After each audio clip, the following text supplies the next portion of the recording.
Hello everyone, welcome to Big Learning Workshop Instructor Grade 2 Electrical. എല്ലാവരും preparation start ചെയ്തോ? നിങ്ങൾ ഏത് സ്റ്റേജിലാണ്? നിങ്ങളിനി നാട്ടിലൊക്കെ വന്ന് ഒരു കോഴ്സ് എടുത്ത് പഠിക്കാൻ അങ്ങനെ ആഗ്രഹിക്കുന്നവരാണോ? അതേ ഫ്രഷേഴ്സ് ആണോ? പഠിച്ചുകൊണ്ടിരിക്കുന്നവരാണോ? ഒരു ഗ്യാപ്പ് കഴിഞ്ഞിട്ട് റീസ്റ്റാർട്ട് ചെയ്യാനായിട്ട് വരുന്നവരാണോ? അപ്പോൾ നമ്മളെല്ലാം പല പല വാക്സ് ഓഫ് ലൈഫിലാണ്. ഇപ്പോൾ ഏജ് ഗ്യാപ്പ് അപ്ലൈ ചെയ്യാൻ പറ്റുന്ന ഏജ് 18 to 40 ആക്കി റിസർവേഷൻ കാറ്റഗറീസിന് ഇനിയും റിലാക്സേഷൻ കൊടുത്തിട്ടുണ്ട്. 3-5 വർഷത്തെ റിലാക്സേഷൻ ഉണ്ട്. അതുകൊണ്ട് തന്നെ ഡെഫിനറ്റ്ലി നമ്പർ ഓഫ് കാൻഡിഡേറ്റ്സ് എല്ലാ എക്സാമിനും കൂടുതലാണ്. അതുപോലെ തന്നെ ഇലക്ട്രിക്കൽ എഞ്ചിനീയറിംഗ് ബാക്ക്ഗ്രൗണ്ടിലുള്ള ഈ ഒരു എക്സാമിനും നമ്പർ ഓഫ് കാൻഡിഡേറ്റ്സ് വളരെ കൂടുതലാണ്. ഇനി പോസ്റ്റ് കോവിഡ് ഇറായിൽ ഡിജിറ്റൽ അപ്ലയൻസസിൻ്റെ യൂസേജ് വളരെ കൂടുതലാണ്. അതുപോലെ തന്നെ digital class rooms, online courses അത് വെച്ചിട്ട് പ്രാക്ടീസ് ചെയ്യാനുള്ള സൗകര്യം എല്ലാ ഉദ്യോഗാർത്ഥികൾക്കും ഉണ്ട്. സോ അത് ഉപയോഗപ്പെടുത്തുന്നവരുടെ എണ്ണം വളരെ കൂടുതലാണ്. അതുകൊണ്ട് തന്നെ ഈ റീസൺസ് എല്ലാം കൊണ്ട് തന്നെ വർക്ക്ഷോപ്പ് ഇൻസ്ട്രക്ടർ ഇലക്ട്രിക്കൽ കോമ്പറ്റീഷൻസ് കൂടുതൽ വരാൻ ചാൻസ് ഉള്ള ഒരു എക്സാമാണ്. കഴിഞ്ഞൊരു എക്സാം നോക്കുകയാണെന്നുണ്ടെങ്കിൽ ഇതേ എക്സാം ലാസ്റ്റ് ടൈം നടത്തിയപ്പോൾ ഒരു സെറ്റ് ഓഫ് എക്സാംസിൻ്റെ ഒപ്പം, ഇലക്ട്രീഷ്യൻ ലെവൽ എക്സാംസിൻ്റെ ഒപ്പമാണ് ഈ എക്സാം നടത്തിയത്. അതിന് വേണ്ടിയിട്ടുള്ള ഒരു കോമൺ സിലബസ് ആയിരുന്നു ഫോളോ ചെയ്തിരുന്നത്. പക്ഷേ ഇത്തവണ സ്റ്റാൻഡ് അലോൺ ആയിട്ട് ഡിപ്ലോമ പ്ലസ് ഹയർ ക്വാളിഫിക്കേഷൻ ഉള്ളവരെ മാത്രം മുൻനിർത്തിക്കൊണ്ടുള്ള ഒരു എക്സാം ആയിട്ടാണ് വർക്ക്ഷോപ്പ് ഇൻസ്ട്രക്ടർ ഗ്രേഡ് 2 നടത്തുന്നത്. നല്ലൊരു പേ സ്കെയിലുള്ള, കരിയർ ഗ്രോത്ത് ഉള്ള, പാഷനേറ്റ്ലി ഈ ഫീൽഡിൽ സ്റ്റിക്ക് ഓൺ ചെയ്യാൻ താല്പര്യമുള്ളവർക്ക് വരുന്ന അടുത്ത ജനറേഷൻസിന് അവരുടെ നോളജ് ഷെയർ ചെയ്യാൻ പറ്റുന്ന ഒരു ഫീൽഡാണ്. അങ്ങനെ ഫ്യൂച്ചർ സേഫ്, അതുപോലെ ജോബ് സാറ്റിസ്ഫാക്ഷൻ, ജോബ് സെക്യൂരിറ്റി എല്ലാമുള്ള ഒരു എക്സാമാണ് വർക്ക്ഷോപ്പ് ഇൻസ്ട്രക്ടർ ഇലക്ട്രിക്കൽ. അത് തരുന്ന പ്രോമിസസ് വളരെ വലുതാണ്. അപ്പോൾ ഈ എക്സാമിൻ്റെ സ്ട്രാറ്റജി എന്ത് വേണം എന്ന് ചോദിച്ചു കഴിഞ്ഞാൽ, ഫസ്റ്റ് 3 റാങ്ക്, ആദ്യത്തെ 3 റാങ്കിൽ ഒരാൾ നിങ്ങളാവുക എന്നുള്ളത് മാത്രമേ ഉള്ളൂ സ്ട്രാറ്റജി. ആ ഗോൾ എങ്ങനെ അച്ചീവ് ചെയ്യാം, അതിന് വേണ്ടിയിട്ടുള്ള ഒരു ചെറിയൊരു സെഷനാണ് നമ്മളിപ്പോൾ കാണാൻ പോകുന്നത്. ഓക്കെ, ഫസ്റ്റ് ഈ എക്സാമിൻ്റെ പ്രത്യേകത അണ്ടർസ്റ്റാൻഡിങ് ദ ഷിഫ്റ്റ്. ഒരു കോമൺ പൂൾ ഓഫ് കാൻഡിഡേറ്റ്സിൽ നിന്നും, ഒരു കോമൺ പൂൾ ഓഫ് എക്സാമിൽ നിന്നും ഒരു സിംഗിൾ ബോഡി എക്സാം ആയിട്ട് ഈ എക്സാം വന്നിട്ടുണ്ട് വിത്ത് ക്വാളിഫിക്കേഷൻ മച്ച് ഹയർ. അപ്പോൾ ആ ഷിഫ്റ്റ് മനസ്സിലാക്കുക. ആ ഷിഫ്റ്റിൽ ഓപ്പർച്യൂണിറ്റീസും ഉണ്ട്, അതുപോലെ ചാലഞ്ചസും ഉണ്ട്. ആ ഷിഫ്റ്റിൻ്റെ ഓപ്പർച്യൂണിറ്റി എന്ന് പറഞ്ഞു കഴിഞ്ഞാൽ, നമുക്കിപ്പോൾ മൾട്ടിപ്പിൾ ഡിപ്പാർട്ട്മെൻറ്റ്സ് നോക്കേണ്ട കാര്യമില്ല. ഒറ്റ ഡിപ്പാർട്ട്മെൻറ്റ് നോക്കിയാൽ മതി, ഒറ്റ എക്സാം നോക്കിയാൽ മതി. അതിന് മറ്റേ ആ സിലബസിൻ്റെ ആ പോർഷൻ അല്ലെങ്കിൽ ആ എക്സാമിൻ്റെ വേറെ പോർഷൻ, അങ്ങനെ നമുക്കിപ്പോൾ ഒത്തിരി പരതി കിടന്ന് പഠിക്കേണ്ട ആവശ്യമില്ല. ഒരു സ്ട്രക്ചേർഡ് ആയിട്ടുള്ളൊരു റെഫറൻസ് നമ്മുടെ കയ്യിലുണ്ട്, ലാസ്റ്റ് ടൈം നടത്തിയ എക്സാമിൻ്റെ സിലബസ്. ആ സിലബസ് വെച്ചിട്ട് പ്രിപ്പറേഷൻ 70-80% കംപ്ലീറ്റ് ചെയ്യാൻ പറ്റുന്ന മെറ്റീരിയൽ നമ്മുടെ കയ്യിൽ തന്നെ ഉണ്ട്. അപ്പോൾ അത് വെച്ച് നമുക്ക് എങ്ങനെ ആദ്യത്തെ 3 റാങ്കിൽ ഒരാളാകാം, അത്രയും മാത്രം നമ്മൾ നോക്കിയാൽ മതി. അപ്പോൾ നേരത്തെ കമ്പൈൻഡ് എക്സാം ആയിരുന്നു. അതിനുള്ള ഓപ്പർച്യൂണിറ്റി, ഇപ്പം നമുക്കുള്ള ഓപ്പർച്യൂണിറ്റി എന്ന് പറഞ്ഞാൽ ഞാൻ നേരത്തെ പറഞ്ഞത് തന്നെയാണ്. അതിൻ്റെ ചാലഞ്ച് എന്ന് പറഞ്ഞു കഴിഞ്ഞാൽ definitely the number of participants and also the increased level of competition. ഇത് രണ്ടും ക്ലിയർ മൈൻഡിൽ അക്സെപ്റ്റ് ചെയ്യുക. ദെൻ അതിന് മുകളിൽ നമുക്ക് എന്ത് ചെയ്യാൻ പറ്റും എന്നുള്ളത് നമുക്ക് വീഡിയോയിൽ കൂടി കാണാം. Okay, so it's A combined exam. അതിൻ്റെ അർത്ഥം മിക്സ്ഡ് പൂൾ ഓഫ് സ്റ്റുഡൻസ് ആയിരിക്കില്ല ഇവിടെ ഉള്ളത്. ഹൈലി ഫോക്കസ്ഡ് ആയിട്ട് ഈ ജോലി വേണം എന്ന് ആഗ്രഹിക്കുന്ന കുട്ടികളായിരിക്കും. അപ്പോൾ എന്തുകൊണ്ട് ഈ ജോലി വേണം എന്നുള്ളതിനുള്ള ഒരുപാട് കാരണങ്ങളുണ്ട്. അത് ബിഗ് ലേണിങ്ങിൻ്റെ തന്നെ ഒത്തിരി വീഡിയോസ് വന്നിട്ടുണ്ട്, നിങ്ങൾക്കത് റെഫർ ചെയ്യാം. ബിഗ് ലേണിങ്ങിൻ്റെ വെബിനാർസ് ഉണ്ട്, അത് നിങ്ങൾക്ക് റെഫർ ചെയ്യാം. ഇതിനോടകം തന്നെ നിങ്ങളുടെ സോഷ്യൽ സർക്കിളിൽ നിങ്ങൾ ഓൾറെഡി അത് ഡിസ്കസ് ചെയ്ത് നിങ്ങൾക്കും അതിനുള്ള അവയർനെസ് കിട്ടിക്കാണും. അതിൻ്റെ ബേസിസിലായിരിക്കും നിങ്ങൾ കേരള PSCയിൽ എക്സാമിന് വേണ്ടി അപ്ലൈ ചെയ്തത്. ഓക്കെ, ഇതൊരു സ്റ്റാൻഡ് അലോൺ എക്സാം ആണ്. അപ്പോൾ അതിൻ്റെ കോമ്പറ്റീഷൻ, അതിൻ്റെ ലെവൽ ഓഫ് കോമ്പറ്റീഷൻ, അതുപോലെ സ്പെഷ്യലൈസ്ഡ് ക്വസ്റ്റ്യൻ സെറ്റിംഗ്, അതിൻ്റെ പോസിബിലിറ്റി നമ്മൾ മനസ്സിലാക്കണം. നേരത്തെ ഒരു ITI ലെവൽ എക്സാമിൻ്റെ ഒപ്പമായിരുന്നു നടത്തിയത്. അപ്പോൾ ആ ക്വസ്റ്റ്യൻ സെറ്റിംഗ് എന്ന് പറയുന്നത് ഡിഫറെൻ്റ് ആയിരിക്കും. ഇപ്പോൾ ഉള്ള ക്വസ്റ്റ്യൻ സെറ്റിംഗ് എൻറ്റയർലി ഡിഫറെൻ്റ് ആണ്. കാരണം സ്പെഷ്യലൈസ്ഡ് എക്സാം ആയതുകൊണ്ട് ആ ചേഞ്ചും നമ്മൾ മനസ്സിലാക്കണം. ദെൻ ഈ ഒരു ചാലഞ്ചസ് ഓപ്പർച്യൂണിറ്റീസ് അതിൻ്റെ അനലൈസ് ചെയ്യുമ്പോൾ ഇതിൻ്റെ കീ ടേക്ക് അവേ എന്ന് പറഞ്ഞു കഴിഞ്ഞാൽ ഫോക്കസ്ഡ് ഗ്രൂപ്പ് ഓഫ് സ്റ്റുഡൻസിൻ്റെ ഒപ്പമാണ് നമ്മൾ കമ്പീറ്റ് ചെയ്യുന്നത്. ഓക്കെ, അതിന് നമ്മളെ തന്നെ പ്രിപ്പയർ ചെയ്യണം. സോ ഇപ്പോൾ നമുക്ക് റെഫറൻസ് ആയിട്ടുള്ളത് കേരള PSCയുടെ കഴിഞ്ഞ എക്സാംസിൻ്റെ സിലബസാണ്. കഴിഞ്ഞ എക്സാമിൻ്റെ സിലബസും ഉണ്ട്, 2026 നടത്തിയ ടെക്നിക്കൽ എക്സാംസിൻ്റെ ക്വസ്റ്റ്യൻ പേപ്പേഴ്സും ഉണ്ട്. അതിൽ ഡിപ്ലോമ ലെവൽ എക്സാമിൻ്റെ ക്വസ്റ്റ്യൻ പേപ്പേഴ്സ് നമ്മുടെ കയ്യിലുണ്ട്. ഇത്രയുമാണ് PSC വഴി നമുക്ക് കിട്ടുന്ന ഇൻഫർമേഷൻസ്. കേരള PSC വഴി ഈ ഇൻഫർമേഷൻസിനെ നമ്മൾ പ്രോസസ്സ് ചെയ്യണം. നമ്മൾ പ്രോസസ്സ് ചെയ്തിട്ട് അതൊന്ന് നമുക്ക് കുറച്ച് അണ്ടർസ്റ്റാൻഡിങ്ങിലേക്ക് വരണം. അതിൻ്റെ ഫസ്റ്റ് അണ്ടർസ്റ്റാൻഡിങ് എന്ന് പറയുന്നത് എക്സാം പാറ്റേൺ. നമുക്ക് എല്ലാവർക്കും അറിയാം, 100 മാർക്ക് 100 ക്വസ്റ്റ്യൻ, നെഗറ്റീവ് മാർക്കിംഗ് ഉള്ള എക്സാമാണ് കേരള PSCയുടെ എക്സാം. 1/3 negative marking. 90 മിനിറ്റ് അഥവാ 1.5 മണിക്കൂറിലാണ് 100 ക്വസ്റ്റ്യൻ നിങ്ങൾക്ക് ചെയ്യേണ്ടത്. കോർ മോഡ്യൂൾസ്, അത് ഏതൊരു ടെക്നിക്കൽ എക്സാം എടുത്താലും കോർ മോഡ്യൂൾസിന് ഒരു മാറ്റവുമില്ല. ഒരു 10 കോർ മോഡ്യൂൾസ് ഉണ്ടാവും. Starting from basics to advanced core electrical concepts like machines, transformers and power system. അത് കഴിഞ്ഞിട്ട് ബേസിക് ഇലക്ട്രോണിക്സ് വരും. Then advanced electronics. അഡ്വാൻസ്ഡ് ഇലക്ട്രോണിക്സിൽ വരുന്നതാണ് digital electronics and power electronics. Then applied മോഡ്യൂൾസും വരും. അപ്ലൈഡ് മോഡ്യൂൾസ് എന്ന് പറഞ്ഞു കഴിഞ്ഞാൽ ഈ നോളജ് നമ്മൾ അപ്ലൈ ചെയ്യുന്ന ഏരിയ ആണ് എസ്റ്റിമേഷൻ, കോസ്റ്റിംഗ്, വയറിംഗ്, അങ്ങനെയുള്ള ഏരിയ. അതെന്നുള്ള ചോദ്യങ്ങളും ഈ എക്സാമിന് പ്രധാനമാണ്. കാരണം ഇത് വർക്ക്ഷോപ്പ് ഇൻസ്ട്രക്ടർ എക്സാമാണ്.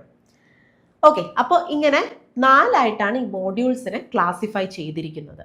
ഇതിൽ basic modules, core electrical engineering concepts, അതുപോലെ ബേസിക്സും irrespective of any exam body, RRB JEE എടുത്താലും SSC എടുത്താലും അതുപോലെ സബ് എഞ്ചിനീയർ എടുത്താലും വർക്ക്ഷോപ്പ് ഇൻസ്ട്രക്ടർ എടുത്താലും ഈ കോൺസെപ്റ്റ്സ് ഒന്നും ഒരിക്കലും മാറുന്നില്ല. അപ്പോൾ അത് നമുക്ക് പഠിക്കുകയാണെന്നുണ്ടെങ്കിൽ ഈ എക്സാമിന് മാത്രമല്ല, ഈ വർഷം പല എക്സാം ബോഡീസ് വിളിച്ചിട്ടുള്ള പല എക്സാമിന് നമ്മൾക്ക് ഉപയോഗപ്പെടും. അപ്പോൾ ഹൈലി റിവാർഡിംഗ് ആയിട്ടുള്ള ഒരു ഏരിയ ആണ് ഈ കോർ ഏരിയ. ഇനി ഫോക്കസ് ഏരിയ.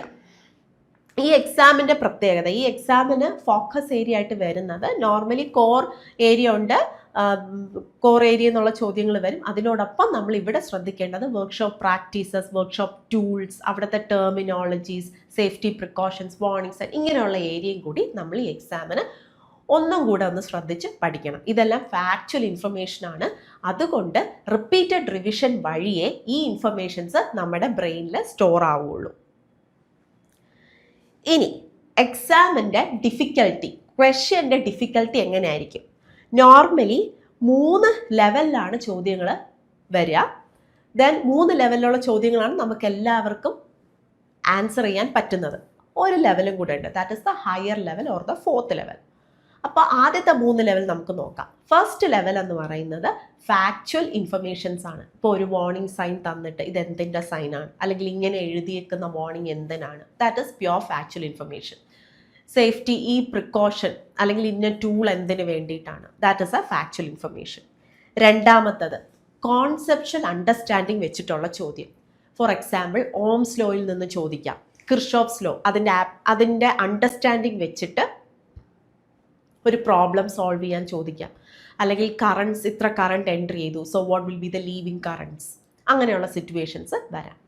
മൂന്നാമത്തത് അനലിറ്റിക്കൽ ബേസ്ഡ് ആണ്. അതായത് നമുക്ക് അണ്ടർസ്റ്റാൻഡിങ് എല്ലാം ഉണ്ട്, അത് കഴിഞ്ഞിട്ട് നമുക്ക് കോർ കോൺസെപ്റ്റ് നമുക്കറിയാം, അതിനെ ബേസ് ചെയ്തിട്ട് ഒരു സിനാരിയോ തരും, ഒന്ന് അനലൈസ് ചെയ്ത് എഴുതണം. ഫോർ എക്സാമ്പിൾ 4 ഇപ്പോൾ 2 വൈൻഡിങ് ഉള്ള ഒരു മെഷീൻ, അതിൽ ഒരു വൈൻഡിങ് പെട്ടെന്ന് സ്റ്റോപ്പായി. അപ്പോൾ എന്താണ്, നമ്മൾ അപ്ലൈ ചെയ്യേണ്ടതാണ്, നമ്മുടെ നോളജ് അപ്ലൈ ചെയ്യേണ്ടത്. അതുപോലെ പ്രോബ്ലംസ് വരുന്നു, അത് ഒരു സ്റ്റെപ്പിൽ ചെയ്യാൻ പറ്റുന്ന പ്രോബ്ലംസും ഉണ്ടാവും. കൂടുതലും 3ാമത്തെ ലെവൽ വരുമ്പോൾ 2 സ്റ്റെപ്പ് എടുത്ത് ചെയ്യേണ്ട പ്രോബ്ലംസ് ആയിരിക്കും വരുന്നത്. Mesh analysis, loop analysis, circuit solve ചെയ്തെടുക്കുന്നത്, ഇതൊക്കെ ഈ ഒരു ലെവലിൽ എക്സ്പെക്റ്റ് ചെയ്യാം. 4ാമത്തെ ലെവലിൽ ഹയർ നോളജ് ആണ്, അതായത് ഡിഫിക്കൽട്ടി ലെവൽ കൂടിയ ചോദ്യങ്ങളാണ്. അപ്പോൾ ഒരു ചോദ്യ പേപ്പറിൽ ആദ്യത്തെ 3 ലെവൽ, അതായത് 70 മുതൽ 80% വരെ ചോദ്യം നമുക്ക് സ്കോറബിൾ ആണ്. അതായത് വെറുതെ സ്കോർ ചെയ്യാൻ പറ്റത്തില്ല. ഈ 10 മോഡ്യൂളിൻ്റെ പഠനം, ചിട്ടയായ പഠനം, അതോടൊപ്പം MCQ പ്രാക്ടീസ്, നിങ്ങൾ എത്ര കോൺസെപ്റ്റ് പഠിക്കുന്നോ അത്രയും ഇമ്പോർട്ടൻ്റ് ആണ് MCQ പ്രാക്ടീസ് ചെയ്യുന്നത്. അത് ഒരു ദിവസം പ്രാക്ടീസ് ചെയ്തു എന്നല്ല, daily practice, weekly practice, monthly practice, 3 പ്രാക്ടീസും വേണം. ആ 3 പ്രാക്ടീസ് വെച്ച് നിങ്ങൾ എത്രത്തോളം പ്രാക്ടീസ് ചെയ്യുന്നു അത്രത്തോളമാണ് നിങ്ങൾക്ക് മാർക്ക് കൂടി വരുന്നത്. ഓക്കെ, അതല്ലാതെ last 1 month practice will not be enough, notification വന്നിട്ടുള്ള practice will not be enough.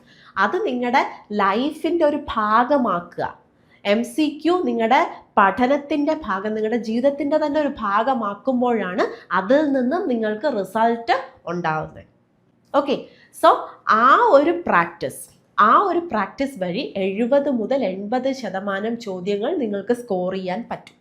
പിന്നെ ഉള്ളത് ഡിഫിക്കൽട്ടി ലെവൽ കൂടിയ ചോദ്യങ്ങളാണ്. അപ്പോൾ 100 ക്വസ്റ്റ്യനും നിങ്ങൾ ആൻസർ ചെയ്യണമെന്ന് ചോദിച്ചു കഴിഞ്ഞാൽ അത്രയും കോൺഫിഡൻ്റ് ആണെങ്കിൽ നിങ്ങൾ ചെയ്യുക. Otherwise I would say no.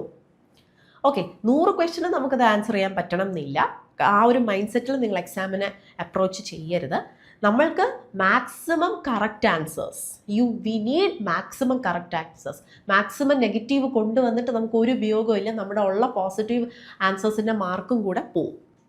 So we need maximum number of positive marks. അതിന് കിട്ടാനായിട്ട് നിങ്ങൾ പ്രാക്ടീസ് ചെയ്ത് 80% മാർക്ക് ഉറപ്പിക്കുക. പിന്നെ ഡിഫിക്കൽട്ടി ലെവൽ കൂടിയത്, ഡെഫിനറ്റ്ലി ഈ പ്രാക്ടീസ് വെച്ച് നിങ്ങൾക്ക് ഡിഫിക്കൽട്ടി ലെവൽ കൂടിയ ചോദ്യങ്ങളെ അപ്രോച്ച് ചെയ്യാനും സോൾവ് ചെയ്യാനും പറ്റും. ഓക്കെ, എല്ലാം ചെയ്യാൻ പറ്റും എന്നല്ല, പക്ഷെ ഒരു പരിധി വരെ ചെയ്യാൻ പറ്റും. അങ്ങനെ റാങ്ക് ലിസ്റ്റിൽ മുന്നിൽ നിങ്ങൾക്ക് എത്താൻ പറ്റും. എപ്പോഴും റാങ്ക് ലിസ്റ്റിലെ മിഡ് ലെവലിലാണ് കോമ്പറ്റീഷൻ ഒരു പോസ്റ്റ് കിട്ടാൻ. റാങ്ക് ലിസ്റ്റ് ടോപ്പ് ലെവലിൽ നോക്കിക്കഴിഞ്ഞാൽ ആദ്യത്തെ 3 മാർക്കിന് ഒരു കോമ്പറ്റീഷനും ഉണ്ടാകത്തില്ല. അവർക്ക് അഡ്വൈസ് മെമ്മോ ഉറപ്പാണ് ഫസ്റ്റ് റൗണ്ടിൽ തന്നെ. അത് സെക്യൂർ ചെയ്യാനായിട്ട് നോക്കുക. സോ ഈ ഒരു ഗോളിന് വേണ്ടിയിട്ടുള്ള വിന്നിങ് സ്ട്രാറ്റജി എന്താണെന്ന് ചോദിച്ചു കഴിഞ്ഞാൽ അത് 4ആയിട്ട് ഞാൻ ഡിവൈഡ് ചെയ്തിട്ടുണ്ട്. First one, complete all 10 modules, what ever modules you have within A stipulated time. അതായത് എക്സാമിൻ്റെ തലേന്ന് വരെ പഠിക്കാം അല്ല, നിങ്ങൾക്ക് എക്സാമിൻ്റെ തലേന്നൊക്കെ റിവൈസ് ചെയ്യാനുള്ള ടൈമാണ്, റിലാക്സ് ചെയ്യാനുള്ള ടൈമാണ്. ആ സമയം ഒരുപാട് സ്ട്രെസ്ഡ് ആക്കി ആൻസൈറ്റി കൂടി എക്സാം ഹാളിൽ ചെന്നിട്ട് ഒരു ഉപയോഗവും നിങ്ങൾക്ക് കിട്ടത്തില്ല. സോ എക്സാമിന് മുന്നേ you define A time within 3 months അല്ലെങ്കിൽ വിത്തിൻ 4 months 10 മോഡ്യൂൾസ് കവർ ചെയ്തിരിക്കണം. അതിൻ്റെ റിവിഷൻ വരെ എത്തുന്ന പോയിന്റിൽ നിങ്ങൾ എത്തിയിരിക്കണം. രണ്ടാമത്തെ സ്റ്റേജ് വളരെ ഇമ്പോർട്ടൻ്റ് ആണ്. അത് നിങ്ങളുടെ റിവിഷൻ ഡേ ടു ഡേ സ്റ്റഡിയിൽ കൊണ്ടുവരേണ്ടതാണ്. രണ്ടാമത്തെ point, you design concept book and a formula book.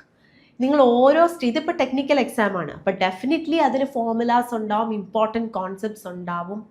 ആ കോൺസെപ്റ്റ്സ് നിങ്ങൾ ഓരോ ചാപ്റ്റർ വൈസ് എന്താണ് ഇമ്പോർട്ടൻറ്റ് ഫോർമുലാസ്, എന്താണ് ഇമ്പോർട്ടൻറ്റ് കോൺസെപ്റ്റ്സ് മാർക്ക് ചെയ്യുക.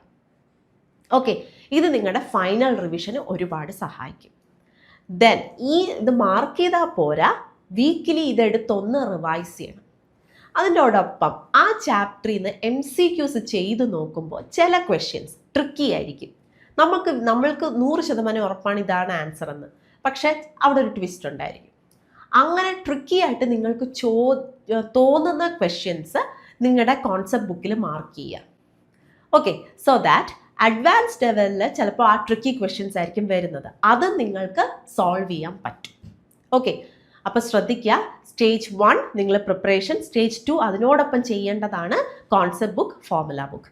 സ്റ്റേജ് 3 എന്ന് പറയുന്നത് topic wise MCQ revision. Already നിങ്ങൾ MCQ ചെയ്തിരിക്കണം, അതിൻ്റോടൊപ്പം അത് കഴിഞ്ഞ് towards the end topic wise ചെയ്യണം.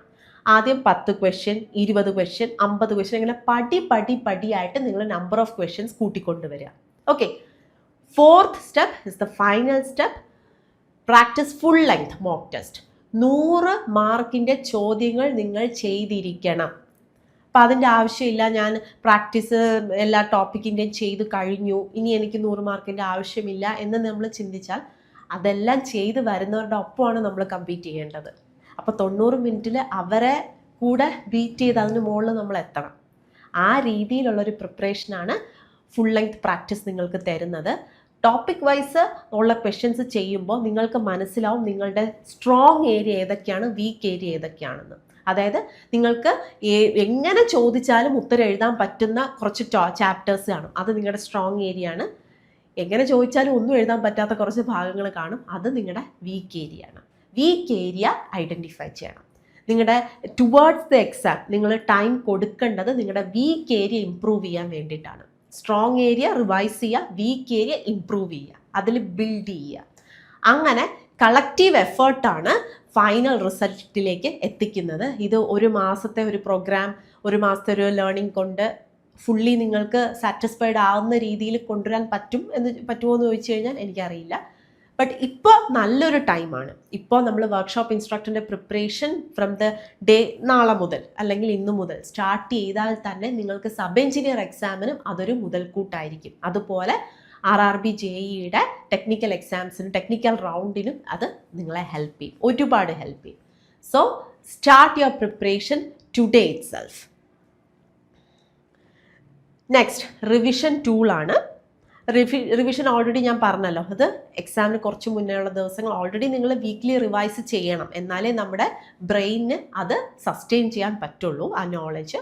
അതിൻ്റെയോടൊപ്പം തന്നെ നിങ്ങളുടെ കോൺസെപ്റ്റ് ബുക്കും ഫോർമുല ബുക്കും അത് പ്രിപ്പയർ ചെയ്ത് വെച്ചോണം. പിന്നെ നമുക്ക് തെറ്റിപ്പോകുന്ന കാര്യങ്ങളെ, അങ്ങനത്തെ ചോദ്യങ്ങളെ, ട്രിക്കി ക്വസ്റ്റ്യൻസിനെ അതും നിങ്ങൾ നോട്ട് ചെയ്ത് വെച്ചോണം. ഇതെല്ലാം ഒന്ന് റിവൈസ് ചെയ്തിട്ട് വേണം. ഇതൊക്കെയാണ് നിങ്ങളുടെ റിവിഷൻ ഉൾപ്പെടുത്തേണ്ടത്.